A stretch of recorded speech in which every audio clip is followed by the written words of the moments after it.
Convidamos você para viajar conosco em uma nova direção. Começa agora.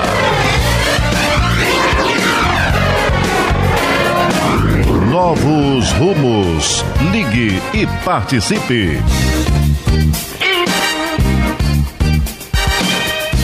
Coordenação e apresentação, Nádia do Couto Vale.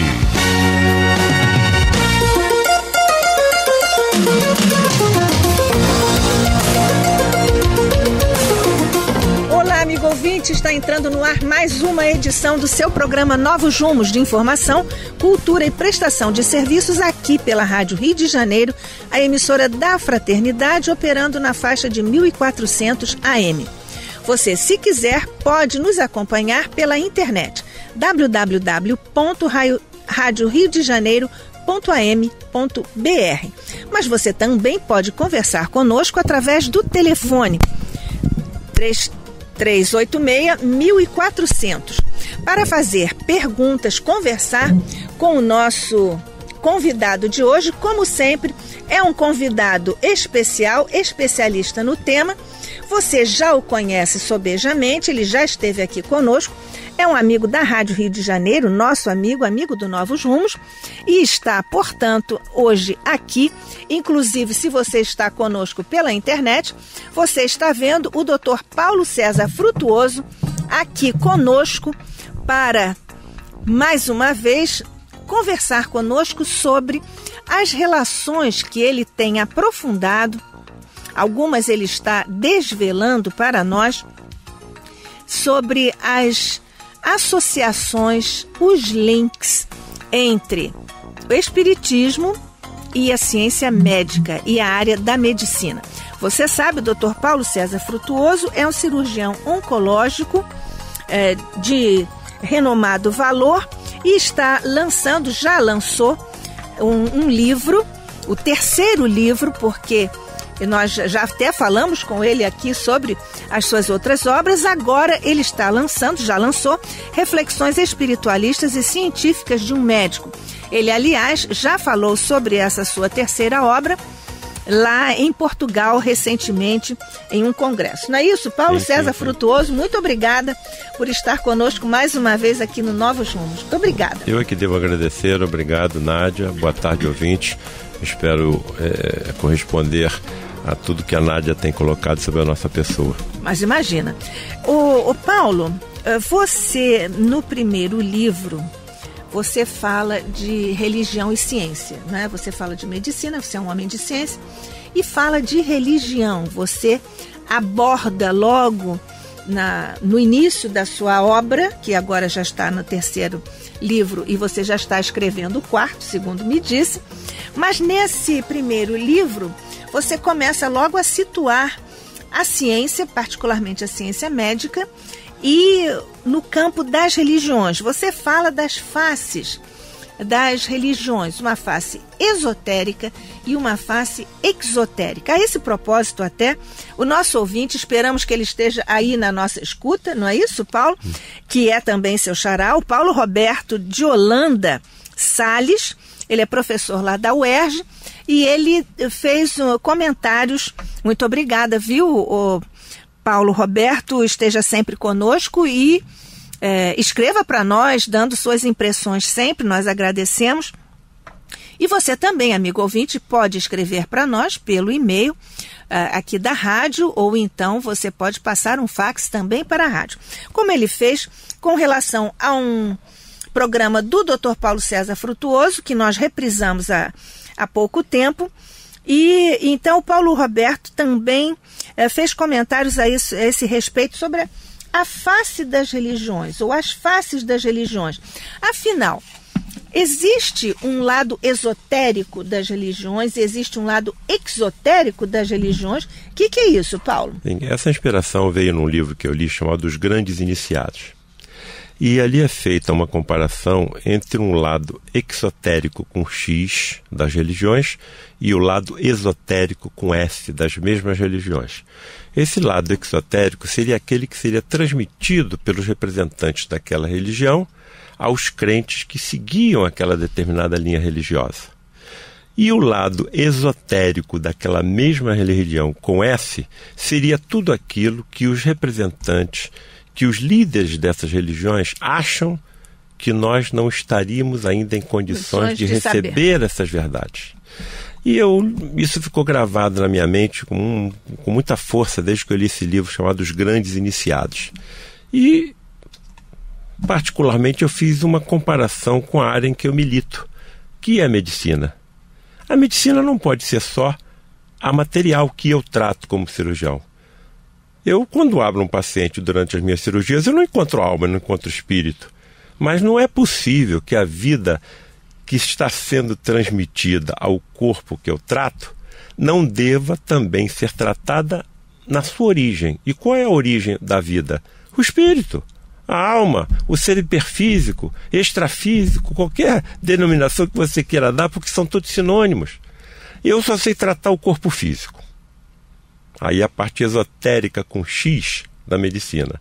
Quem é que trata o ser energético que eu não sei tratar? Os médicos que estão nos outros planos de existência, que estão acompanhando todos os médicos da Terra, inclusive aqueles que não acreditam. Aí está a parte esotérica com S da medicina. O Paulo, você tocou numa coisa muito interessante e que revela a grandiosidade da generosidade do plano espiritual superior, quando você diz que mesmo os médicos, digamos ateus, não é isso? Mesmo os médicos que não acreditam em nada, têm assistência dos espíritos superiores. Será por causa deles? Ou então pode ser até que um ou outro médico, além de não acreditar, também tenha algum tipo de dificuldade moral, porque nós todos somos imperfeitos, mas continua sendo assistido, muitas vezes, porque o trabalho dele repercute em benefício dos seus clientes, dos seus pacientes. Não é isso? Então, às vezes, nem é por causa dele, é por causa do cliente, do paciente. Pergunta de grande importância. O André Luiz, no livro dele, chama a atenção da importância da saúde humana para o plano espiritual. Se nós adquirirmos um simples resfriado, já não podemos nem trabalhar. Então, se nós não tivermos a nossa saúde física, como é que nós vamos cumprir as nossas missões?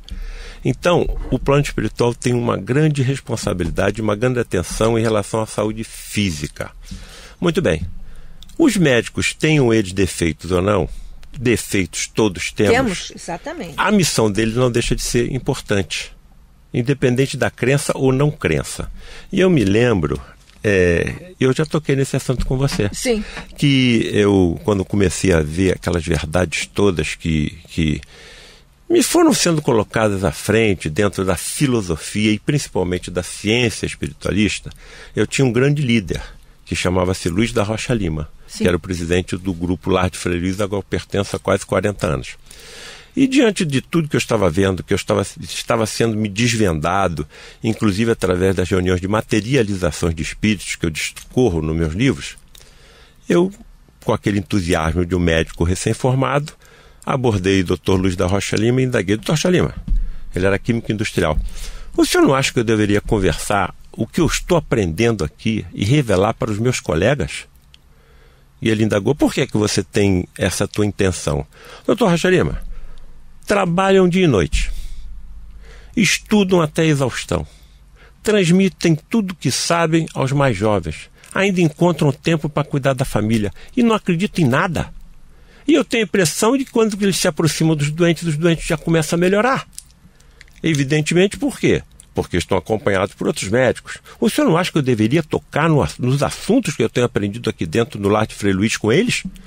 Resposta do Dr. Luiz da Rocha Lima: não mexa com nenhum deles, porque eles estão na sua frente. Dr. Rocha Lima: como estão na minha frente? Não necessitam de religiões e nem de orações, porque a vida de cada um já é uma prece contínua. Baixei minha cabeça, me afastei e nunca mais toquei no assunto.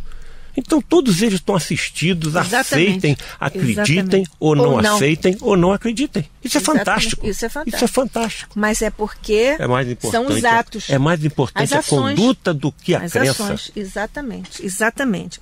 Ô Paulo, amigo ouvinte, você que está nos acompanhando aí pela internet ou aqui pela Rádio Rio de Janeiro 1400 AM, pode se comunicar conosco, passe um fax, passe um e-mail, ou então telefone 3386-1400 para fazer perguntas, conversar com o nosso convidado, Dr. Paulo César Frutuoso. Paulo, você abre este seu terceiro livro, Reflexões Espiritualistas e Científicas de um Médico. Deixa eu mostrar aqui para as pessoas que estão pela internet. Pois é, então você abre esse livro, você fala sobre conquistas espirituais. E você dividiu essa linha de trabalho, digamos assim, a grande abertura do seu livro, você dividiu a conquista espiritual do Oriente e depois do Ocidente. Por que você começou com isso e quais são os encaminhamentos que isso é interessante você fazer? Bem, ou você considerou importante? Primeiro, eu gostaria de agradecer a gentileza e a honra que você me prestou em ter escrito o prefácio desse livro. É uma honra para nós. Paulo, imagina, foi uma honra para mim, foi uma honra para mim. Olha, eu fui levado a isso pela fase em que o planeta Terra está passando e que está preocupando a todos nós. Se esses perturbadores da paz mundial, que estão causando todo esse reboliço, todas essas tragédias, soubessem o que nós sabemos, estariam fazendo o que estão fazendo. Se eles soubessem o que os aguardam diante de tanta crueldade, de tanta maldade, de tanto extermínio dos semelhantes e da própria natureza, se eles soubessem o que os aguarda do outro plano de existência, estariam fazendo o que estão fazendo? Não. Então, tudo que está acontecendo de errado no mundo é fruto da ignorância. Se soubessem as verdades que conhecemos, isso não estaria acontecendo. Muito bem, então eu fico pensando que temos um Cristo planetário, essa certeza é absoluta, que vem tomando conta do planeta Terra há 4 bilhões e 500 milhões de anos. Pergunta 621 de O Livro dos Espíritos, não é, ouvinte? Muito bem. Mais cedo ou mais tarde, isso é fatal. Todas as verdades que foram trazidas pelo kardecismo, espiritismo cristão, permearão todo o planeta. Permearão a Coreia do Norte, permearão a Rússia, permearão os países islâmicos. E eu fico pensando e coloco isso nesse primeiro capítulo, a conquista espiritual do Oriente. O que acontecerá com esses pioneiros que levarão essas verdades a esses países? Essas verdades que, por exemplo, a mulher está no mesmo patamar perante o Criador que nós homens, que os espíritos, para evoluírem, necessitam de experiências, sejam em corpos masculinos e em corpos femininos, em países onde a mulher é considerada um ser inferior, considerada no nível dos animais, em países onde as crianças são impedidas de estudar.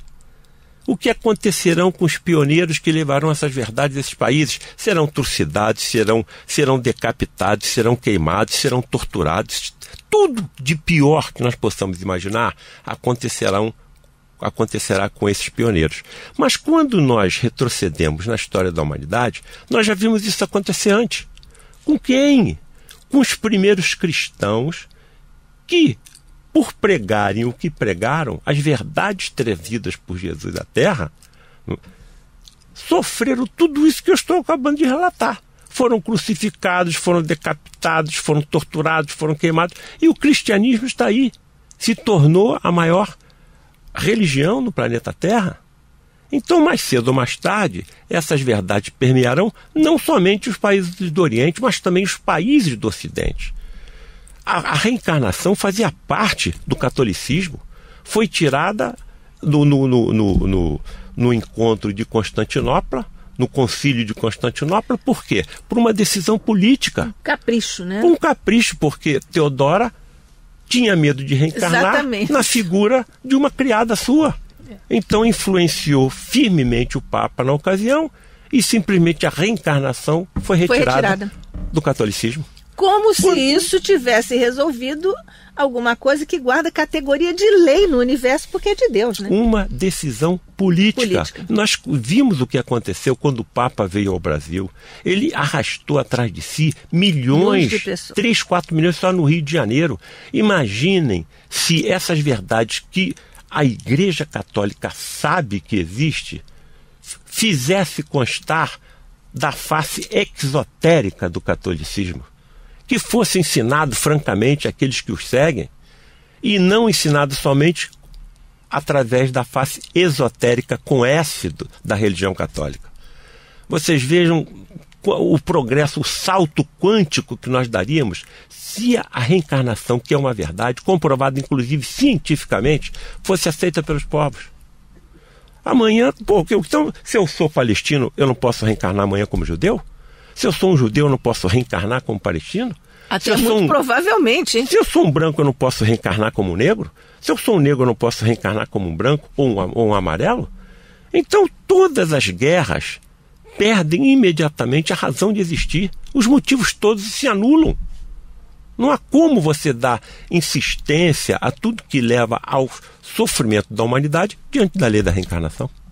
Quer dizer, então com isso, essa que é a grande conquista espiritual, tanto do Oriente quanto do Ocidente, ou seja, para todo um planeta irmanado, que terá então atingido uma conquista do espírito. Muito bem. Do mundo do espírito. Nós estávamos conversando antes do programa sobre uma pergunta pesada que nos foi feita numa das nossas palestras. Dr. Paulo César, concordamos com o senhor, uma pessoa erudita. Mas a Índia aceita a reencarnação. E a situação do povo indiano não é muito diferente da nossa. Também sofrem horrores e acreditam na reencarnação. O senhor não acha que aí tem alguma incoerência? E aí você está sempre inspirada, acompanhada, nunca está sozinho. E eu indaguei àquele que me questionou uma pergunta importante. Os indianos vacinam as suas crianças contra a paralisia infantil, contra sarampo, contra catapora, contra tudo? Sim, vacinam. Por que eles vacinam? Porque a ciência provou a existência de micro-organismos causadores de todas essas doenças. E quem que provou a existência desses micro-organismos foi a ciência, mas nós não os temos vendo. Mas eles estão aqui, estão em cima de nós, estão no ar que nós respiramos, são nos alimentos que nós ingerimos. Então a ciência teve uma atuação decisiva no controle dessas doenças que são assim controladas pela vacinação em massa das crianças. Concorda comigo? Concordo. E quando a ciência também comprovar cientificamente que a reencarnação é uma verdade, não haverá como nós fugirmos. Da mesma maneira que nós vacinamos os nossos filhos, nós vamos ter cuidado com o que fazemos com aqueles que ainda consideramos como inferiores. Por que é que eu vou ofender alguém que tem uma religião diferente da minha, se amanhã eu posso renascer numa família que adote aquela religião? Por que eu vou deixar, caso eu tenha um posto de comando em um país bem desenvolvido, por que eu deixarei de ajudar um país que ainda luta com epidemias como o ébola? Se amanhã eu poderia reencarnar naquele país onde nós estamos vendo o que acontece em termos de tragédias causadas por doenças. Então nós temos que nos ajudar uns aos outros, porque somos uma família chamada humanidade. Enquanto houver um ser humano infeliz, a humanidade não será feliz. Ô Paulo, aí também nessa observação desse nosso irmão que o abordou nessa oportunidade, nós temos também uma questão muito interessante que brota desse raciocínio. Uma coisa é você acreditar, outra coisa é você ter coerência entre o seu pensamento e a sua ação. Então, os nossos irmãos lá da Índia, eles acreditam na reencarnação, mas nem todos, como nós também, nem todos agimos rigorosamente na sintonia profunda, absoluta daquilo em que nós já acreditamos. Na verdade, senão nós já não estaríamos mais com algumas dificuldades. Uma das das bases do kardecismo é a crença racional. Todas as religiões são importantes. Eu as respeito todas, porque pregam o bem. O que sempre me torturou foi a minha curiosidade científica. Eu sou um torturado pela curiosidade científica. Então as ciências,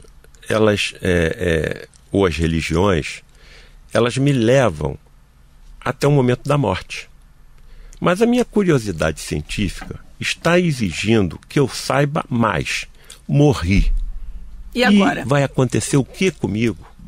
Onde é que eu vou viver? Quem é que vai me sustentar? Se eu vou precisar de alguma roupa, se eu vou precisar de algum alimento, se as crianças vão continuar crescendo, se os idosos vão rejuvenescer, se os cegos vão voltar a enxergar, se os paralíticos vão voltar a andar, se os deficientes físicos vão recuperar os seus movimentos. As religiões não me dão essas informações. Eu só sei que vou continuar vivendo, que eu sou eterno. Mas eu quero mais informações, eu quero detalhes, eu quero uma crença racional. A ciência, por sua vez, também não me dá as informações que eu quero.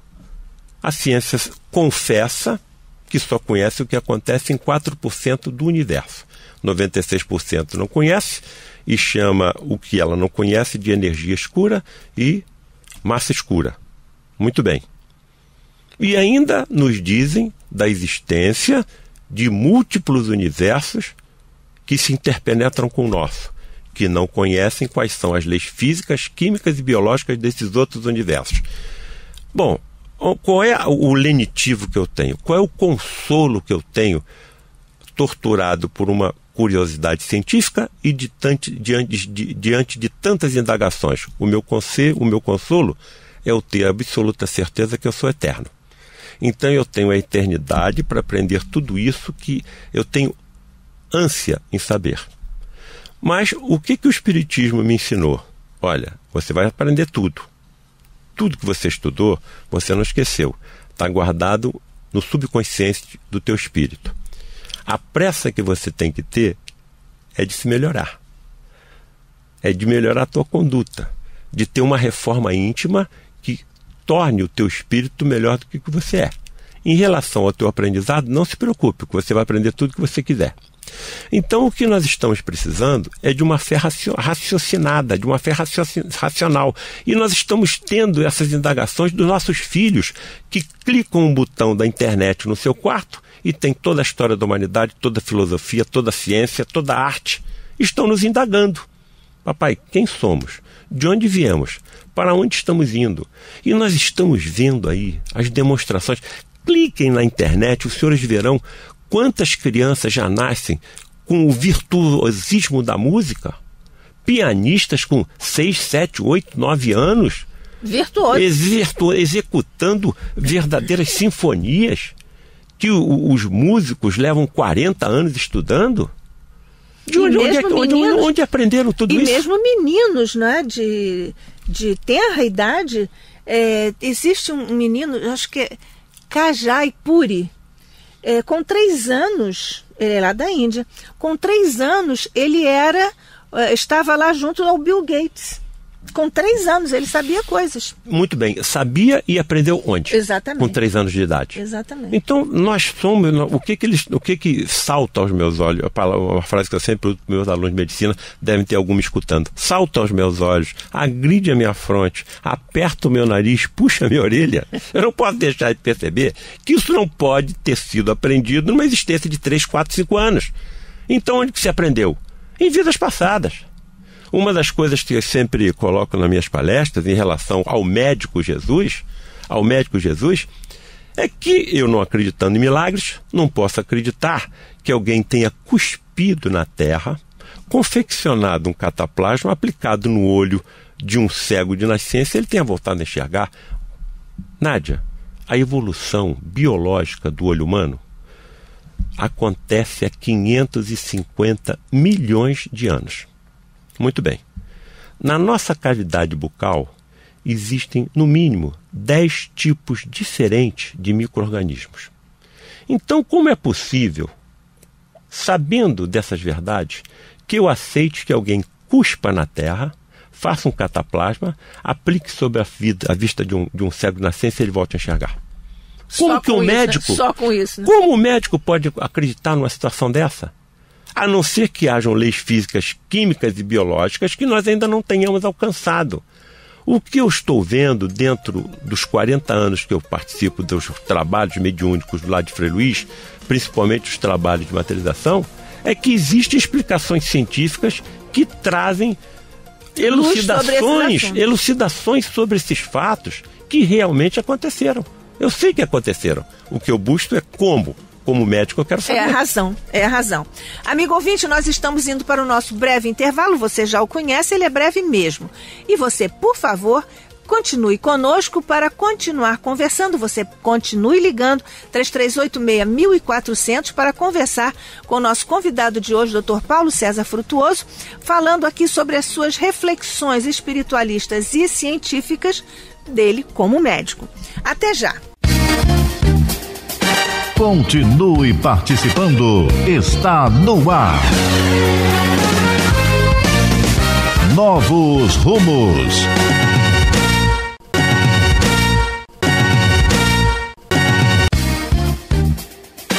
Voltamos a apresentar Novos rumos. Ligue e participe. Coordenação e apresentação, Nádia do Couto Vale.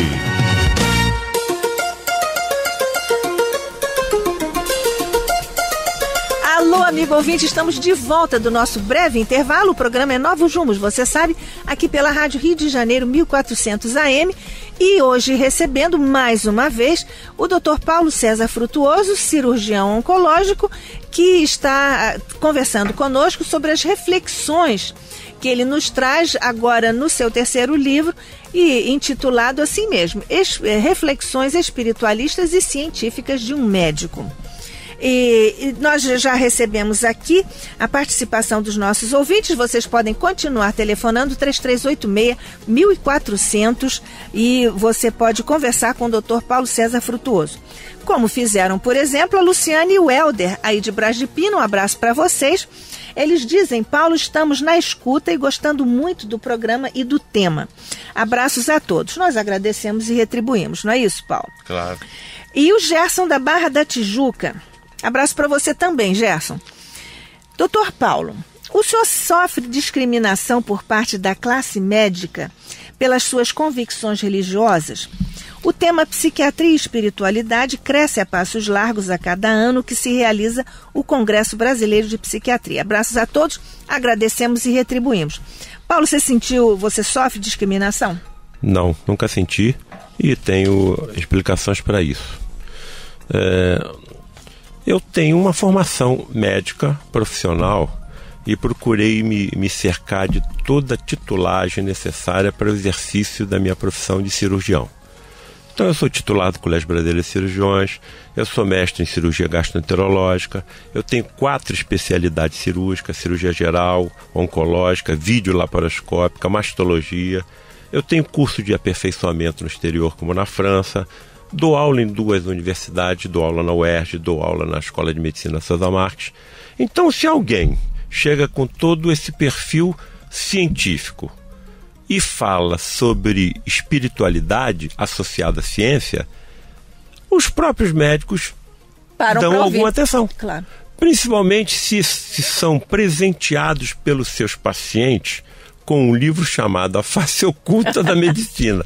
Eu recebi um e-mail de um colega médico lá de Minas Gerais, que dizia o seguinte: Dr. Paulo César, eu sou seu colega pediatra aposentado. Por não concordar com a forma como somos tratados pelos serviços públicos e pelos convênios, abandonei a profissão. Após ler seu livro A Face Oculta da Medicina, reassumi minha condição de pediatra e trabalho numa instituição filantrópica gratuitamente. Quantas crianças estão sendo beneficiadas pelo trabalho desse médico que tinha abandonado a profissão? Isso dá ou não dá, assim, estímulo a você a continuar nesse trabalho? O que aconteceu foi que esse primeiro livro rompeu as fronteiras do Frei Luís, da cidade do Rio de Janeiro, do estado do Rio de Janeiro, do Brasil, e chegou na Europa. Os doentes estão lendo o livro, estão presenteando seus colegas. Exatamente. E eu estou sendo contactado por colegas que nunca vi, que nunca ouvi falar, me param nos hospitais, me param no meio da rua e curiosamente me diz o seguinte: olha, eu quero te parabenizar pelo seu livro, é muito bom, fácil de ler e de entender, mas eu quero te parabenizar também pela sua coragem. Mas eles vêm com o coração aberto e eu fico imensamente feliz de ver a classe médica aceitar com boa vontade. E a principal razão é que o que eu apresento com embasamento científico. Exatamente. Mas, Paulo, vamos então, você tem o seu embasamento científico, indubitavelmente, mas você tem também uma relação com os amigos espirituais que você não tem nenhum pejo de divulgar, não é isso? Você escreve sobre isso e nesse seu terceiro livro você tem uma página muito emocionante a respeito da gratidão de João Pedro. Você podia partilhar conosco, com os ouvintes, sobre essa sua experiência? O Lar de Frei Luís, eu participo dos trabalhos na Sala 1, onde são levados os enfermos mais graves que acorrem ao Lar de Frei Luís. Muito bem, e ali, ao longo desses 40 anos, eu passei a conviver com amigos do plano espiritual que eu posso chamá-los de... Um deles chama-se Pierre, outro Frederic von Stein, Kramer, Yonakaya, um japonês com especialidade da anestesiologia. Todos espíritos. Mas há um líder deles chamado João Pedro. Qual médico não gostaria de conversar com algum colega que já tenha passado para o outro plano de existência e se apresente junto a esse médico encarnado, materializado pela ciência da ectoplasmia? Isso aconteceu comigo ao longo de quase 40 anos. Se me perguntarem por quê, não sei. Porque tem milhões de médicos no mundo, milhões de médicos passaram pelo mundo, e se perguntarem por que isso aconteceu comigo, eu simplesmente digo, não sei. Mas se aconteceu, deve haver alguma razão. Muito bem. Os médicos que se manifestam no Lar de Frei Luís são liderados por um médico chamado João Pedro, que se materializou muitas vezes nas nossas reuniões de materializações, enquanto o nosso médium Gilberto Arruda estava encarnado. E há muitos anos ele não se materializava. Mas em outubro de 2014, depois da nossa jornada em Portugal, ele se materializou. E ele traz sempre muita alegria ao ambiente, porque vem espolcando luz, ele passa a mão na nossa cabeça, ele agita aqueles instrumentos luminosos que eles trazem para tratar os pacientes com radiações eletromagnéticas desconhecidas da nossa ciência. É uma coisa indescritível.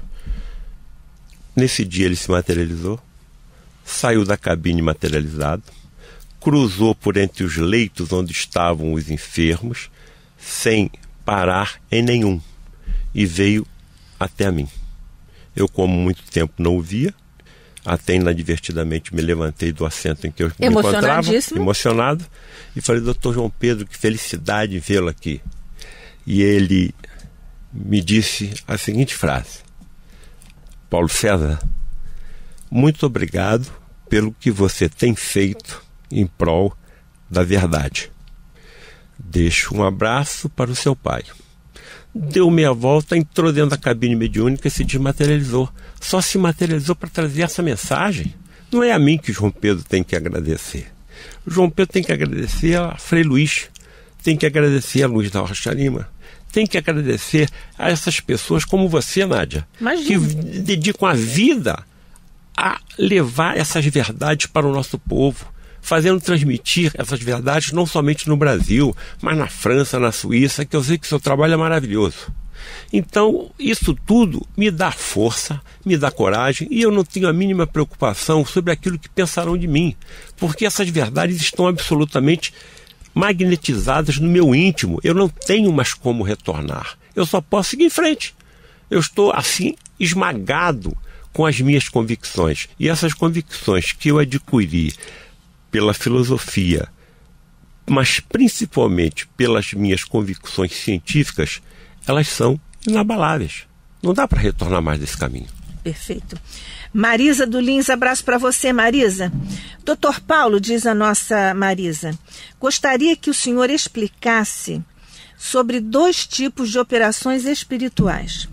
Sou médium de uma casa onde se fazem operações espirituais apenas impondo as mãos. E no Leon Denis eu vi sangue na roupa das pessoas. Por que disto? Abraços. Agradecemos e retribuímos. Marisa. Ela está se referindo às chamadas cirurgias hiperfísicas. Por que tem esse nome, cirurgias hiperfísicas? Porque elas vão além dos limites físicos que delimitam o nosso corpo físico. Eu cansei de ver isso acontecer no Lar de Frei Luís. Muito bem. Então, que perguntas me fazem? Eu vou me colocar agora como indagador e responder dentro do possível. Muito bem. O que é uma cirurgia hiperfísica? É aquela que ultrapassa os limites físicos do corpo humano. Quem realiza essas cirurgias? Não somos nós não sabemos. Não é o médium Gilberto Arruda que realizava, porque ele era um mecânico de automóveis. Quem então realiza? Médicos dos outros planos de existência. Muito bem. E por que não conseguimos nós, médicos da Terra, realizar esses procedimentos?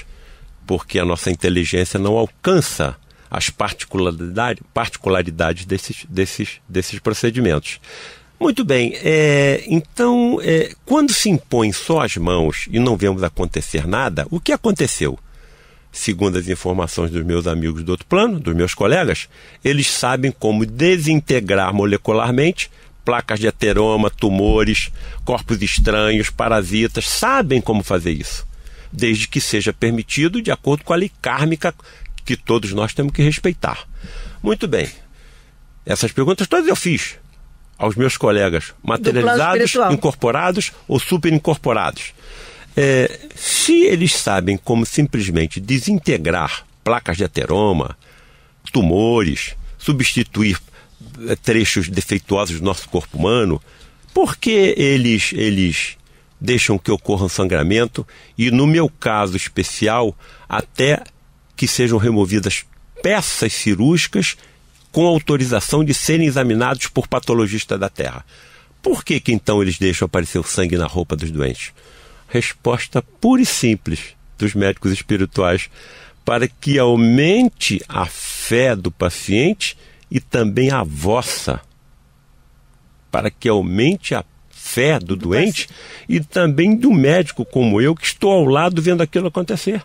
Nós somos testemunhas, não temos inteligência para compreender como realizam. Utilizam quantidades formidáveis de energia.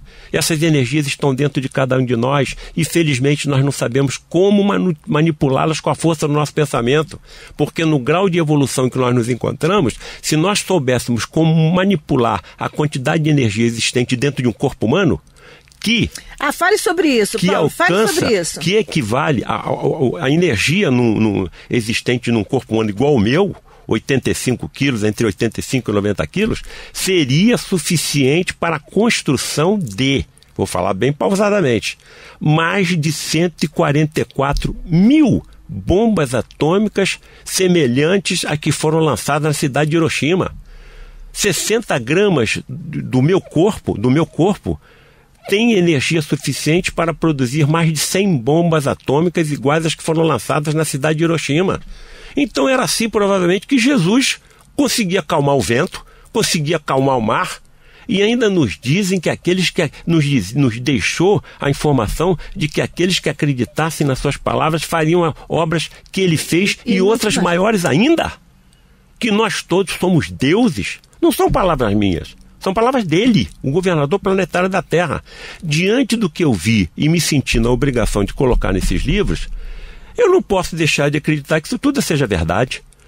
O que falta é nós termos merecimento, evolução moral, responsabilidade, para que saibamos como manipular essas incomensuráveis energias que estão à nossa disposição. Tudo que existe no universo é energia. E aquele capítulo que nós escrevemos que você gostou, das civilizações que a própria ciência aceita que existam, tanto sabem que existam que as dividem em grupos. Civilizações do tipo 1, aquelas que sabem utilizar toda a energia existente no planeta, no nosso caso, dos vulcões, dos ventos, das marés, a energia dos terremotos, civilizações do tipo 2, aquelas que sabem aproveitar toda a energia proveniente da estrela mais próxima, no nosso caso o Sol. Civilizações do tipo 3, capazes de aproveitar inteligentemente toda a energia de uma galáxia. No nosso caso, 200 bilhões de estrelas. E ainda chegam ao assinte de acreditar na existência de civilizações do tipo 4, capazes de manipular inteligentemente a energia escura que permeia todo o universo. Ou seja, qual é a solução, mais uma vez, que eu vejo para a humanidade? A aproximação das religiões com a ciência. É isso que está faltando, que são os dois vertentes que conduzem a nossa humanidade. Que é o que está na doutrina espírita, Kardec, a aliança da razão e da fé, não é isso? A Lívia escreveu para nós e o Pedro Luiz também. O Pedro Luiz de Valqueire, um abraço para você, Pedro Luiz. Ele diz: estou na escuta e adorando o programa. A entrevista com o Dr. Paulo César está me fortalecendo muito com as suas experiências. Então, abraços a todos, agradecemos e retribuímos, não é, Paulo? A Lívia nos passou aqui um e-mail, secretaria@radioriodejaneiro.am.br. Você pode se comunicar conosco assim. A Lívia pergunta: Dr. Paulo, gostaria de saber qual foi a sua maior conquista espiritual. Olha, eu sou um mal-aventurado, porque eu precisei ver para crer. Então não consegui acreditar porque um sacerdote me dizia que era assim. Não consegui acreditar porque pessoas que eu tanto amo, como o pai e como a mãe, me disseram que era assim. Eu só consegui acreditar depois que eu vi, não por ser vidente, mas pela participação de reuniões em que as materializações de espíritos aconteciam e com o contato que eu tive com um homem extraordinário, o maior homem que eu conheci na minha vida, chamado Luiz da Rocha Lima. Então, a maior experiência que eu tive foi a visualização de entidades espirituais materializadas pela ectoplasmia. Então eu acredito que existem os espíritos, porque aqueles seres materializados, principalmente médicos, que se corporificaram no Frei Luiz, ontem tiveram um corpo igual ao meu. E pelo fato de terem passado pelo fenômeno da morte, não deixaram de existir. Muito pelo contrário, estão mais vivos do que eu, trabalhando mais que eu, estudando mais que eu, se sentindo cada vez mais felizes à medida que vai aumentando o seu conhecimento, porque quanto mais conhecimento você tem, melhor você pratica o bem. E melhor você pode colaborar com o Criador no equilíbrio dos seus, no plural, universos. Muito bem. Então, essa é a sua maior conquista espiritual, respondendo aqui a Lívia. A crença racional. Racional, ok. Então tá, um abraço para você, Lívia. Ô Paulo, nós temos aí no livro muitos, sabe, ouvinte, o livro é muito rico, tem muitos capítulos muito interessantes. E você, Paulo, nos fala, por exemplo, em um desses capítulos, você fala em fixação mental. Há outros capítulos em que você fala sobre a xenoglossia. Sabe o que é xenoglossia, amigo espiritual, amigo ouvinte? É um fenômeno, naturalmente, que nós estudamos com Kardec, em O Livro dos Médiuns, etc. E o Paulo César trata disso em um capítulo, aqui no seu livro, o terceiro livro.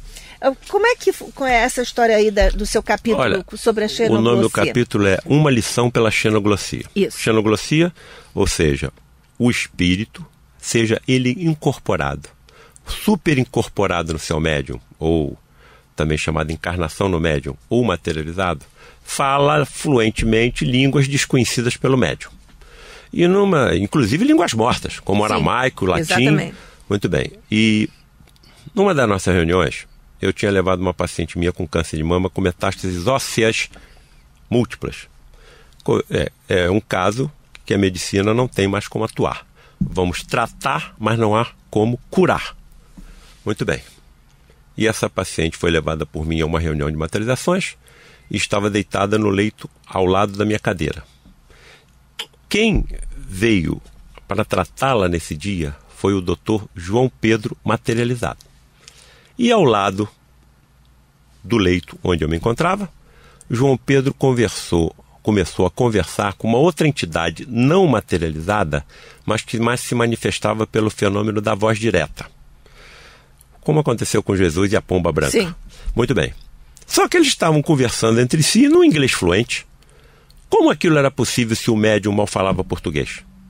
Era tão rápido o inglês em que eles estavam trocando suas ideias que eu não conseguia acompanhar.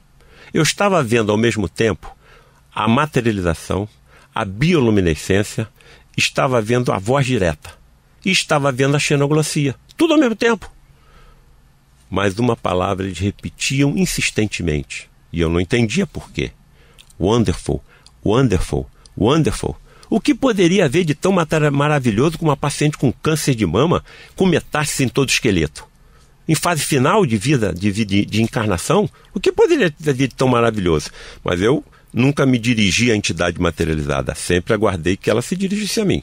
E quando ela se dirigia, o difícil era conseguir controlar a curiosidade científica. Aguardei numa outra reunião e perguntei ao Frederic von Stein o motivo de... Frederic von Stein, amigo ouvinte, é um médico espiritual. Sim, um alemão, cirurgião do exército nazista, conquistado pelo amor de Frei Luís e que, até hoje, ele se dedica plenamente ao atendimento dos enfermos que nos procuram. E aí eu indaguei, Você perguntou ao doutor Frederic. Frederic, o que havia de tão maravilhoso com aquela paciente que João Pedro não parava de elogiar e a entidade que o acompanhava através da voz direta também? Resposta de Frederic. Paulo César, eles estavam elogiando a forma como aquela paciente estava aceitando a sua prova através da doença. Ela não estava blasfemando contra Deus, ela não estava acusando os médicos, ela não estava rejeitando ou recusando as terapias terrenas que vocês estavam oferecendo.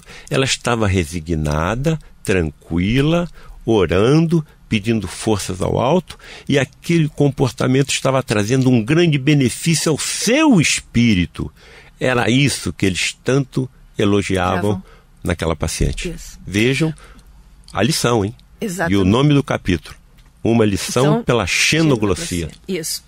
Ô Paulo, nós estamos quase terminamos, mas nós estamos recebendo aqui uma participação do nosso ouvinte. Não assinou, nem posso dizer aqui, Dark One Corn. Bom, querida Nádia e Dr. Paulo César, boa tarde. Obrigada, hein, você que está nos escrevendo. Vocês também acreditam que todo esse sofrimento pelo qual a humanidade passa está relacionado com a maneira com que tratamos os animais, principalmente aqueles que vão para os matadouros todos os dias? Isso é uma pergunta. Se você quer responder agora, rapidamente, nós estamos quase terminando. A compaixão tem pouco valor se permanece uma ideia. Ela deve tornar-se nossa atitude em relação aos outros, refletida em todos os nossos pensamentos e ações. Se podemos viver felizes e saudáveis sem machucar ninguém, por que não? A dor não sairá do mundo nem do homem enquanto houver ignorância no Estatuto Universal da Criação. Beijos vegetarianos em todos, o programa está ótimo. Beijos vegetarianos para você também. Absolutamente de acordo. Totalmente de acordo. Eu não consigo mais ingerir a carne, com exceção ainda da carne de peixe. Eu indaguei, doutor Rocha Lima, nós não podemos comer carne para irmos a uma reunião de materializações, porque nós ingerimos os fluidos de sofrimento do animal abatido. Mas por que nos é permitido a carne de peixe? Ele não também sofre? Ele não tem fluidos? Resposta do Luiz da Rocha Lima. Sim, mas em forma bem menos acentuada do que o boi, do que o porco e do que a ave. Porque o peixe tem perispírito coletivo que envolve todo o cardume. Quando você retira uma unidade, o sofrimento daquela unidade é muito menor. E ainda existem compostos fosforados na carne de peixe que de alguma forma é utilizado pelas entidades espirituais, porque nós também exalamos ectoplasma durante essas reuniões, na bioluminescência que são utilizados pelos espíritos. Muito bem, a pergunta dele está perfeita. Lá em Portugal tinha uma veterinária conosco, doutora Hervênia Prada, nossa companheira de São Paulo. Ela fez uma palestra fantástica e mostrou a dilatação das pupilas dos bois no momento em que eles estavam caminhando para o abate. Eles estavam vendo o que acontecia com seus companheiros à frente. E eles estavam já...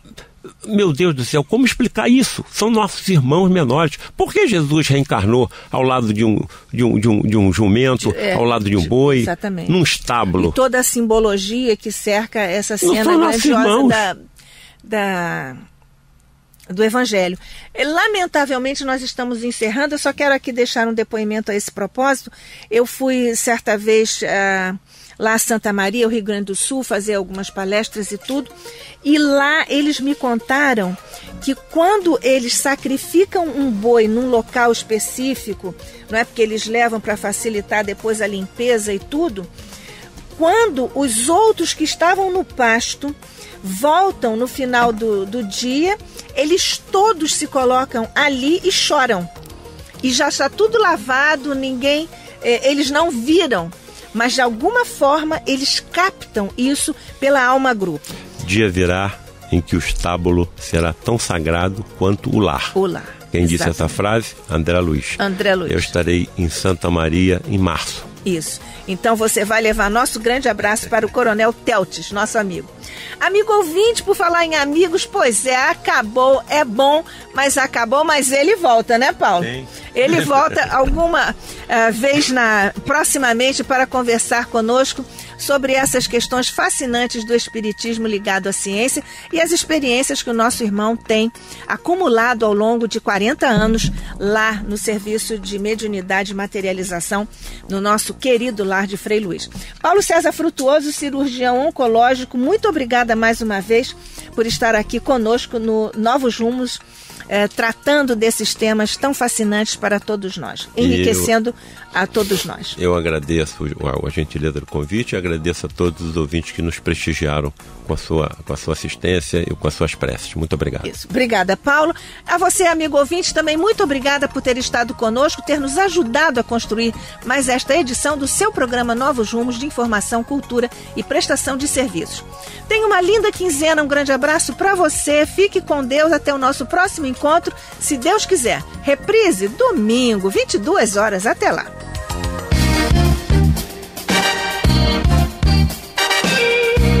A Rádio Rio de Janeiro apresentou